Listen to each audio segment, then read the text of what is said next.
അസ്സലാമു അലൈക്കും വറഹമത്തുള്ള. പ്രിയപ്പെട്ടവരെ, നമ്മൾ പുറമേ കാണുമ്പോൾ പലരും 916 ആണെന്ന് നമുക്ക് തോന്നും. ചില മോശം വസ്ത്രം ധരിച്ച ആളുകളെ കാണുമ്പോൾ അയ്യേ വൃത്തികെട്ടവനാണ്, മോശക്കാരനാണ്, നീചനാണ്, തെമ്മാടിയാണെന്നൊക്കെ നമുക്ക് തോന്നും. പുകവലിച്ചിരിക്കുന്ന ആളുകൾ, കഞ്ചാവ് അടിക്കുന്ന ആളുകൾ, നമുക്ക് പലർക്കും പല കാഴ്ചപ്പാടുകളാണ് പല വ്യക്തികളെ കുറിച്ച് ഉണ്ടാവുന്നത്.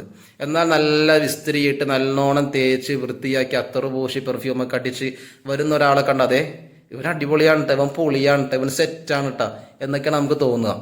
എൻ്റെ പ്രിയപ്പെട്ട ഉമ്മിനീങ്ങളെ, സഹോദരങ്ങളെ, നമ്മൾ ഏറ്റവും വലിയ നീചൻ ആരാണെന്ന് തിരിച്ചറിയണം. നമ്മുടെ സുഹൃത്തു വലയങ്ങളിലോ ബന്ധങ്ങളിലോ നമ്മുടെ പരിചയക്കാരിലോ നീചന്മാരുണ്ടോ എന്ന് നമ്മൾ തിരിച്ചറിയണം. എങ്കിൽ മാത്രമാണ് വലിയ മുൻകരുതലുകളോടുകൂടി നമുക്ക് അവരോട് പെരുമാറാൻ സാധിക്കുകയുള്ളൂ. അങ്ങനെ പെരുമാറിയാലാണ് മാനം പോകാതെ അഭിമാനത്തോടുകൂടി നമുക്കിവിടെ ജീവിക്കാൻ പറ്റുള്ളൂ. മഹാനായ ഇമാം ഷാഫിഈ റളിയല്ലാഹു അൻഹു നമുക്ക് പഠിപ്പിച്ചു തരുന്നുണ്ട് ഏറ്റവും വലിയ നീചൻ ആരാണെന്നുള്ളത്.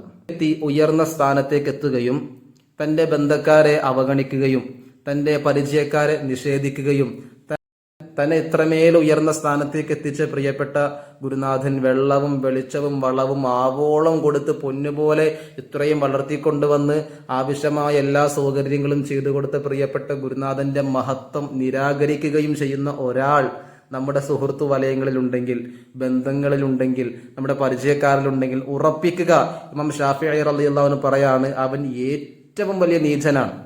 ഏറ്റവും വലിയ നീചനാണ്. കാണുമ്പോൾ ബെൻസ് ഉണ്ടാകും, സ്കോർപ്പിയോ ഉണ്ടാകും, അങ്ങനെ തുടങ്ങിയുള്ള നല്ല നല്ല വണ്ടികൾ ഉണ്ടാകും, കാണുമ്പോൾ നല്ല മനോഹരമായ വീടുണ്ടാകും, ജീവിതം അടിപൊളിയാണെന്ന് കരുതും, നന്നായി തേച്ച് മിനുക്കിയ വസ്ത്രവുമായിട്ടായിരിക്കും അങ്ങാടികളിലേക്ക് നമ്മൾ കാണുക. പക്ഷേ മുമ്പ് പറഞ്ഞ 3 കാര്യങ്ങൾ ഈ മനുഷ്യനിൽ ഉണ്ടെങ്കിൽ ഉറപ്പിക്കുക, അവൻ നമ്മളെ വിറ്റ് കാശാക്കും. അല്ലാഹു സുബ്ഹാനഹു വ തആല കൃത്യമായി മനസ്സിലാക്കി ജീവിക്കാൻ റബ്ബ് തൗഫീഖ് പ്രദാനം ചെയ്യട്ടെ. അസ്സലാമു അലൈക്കും വറഹ്മത്തുള്ളാഹി.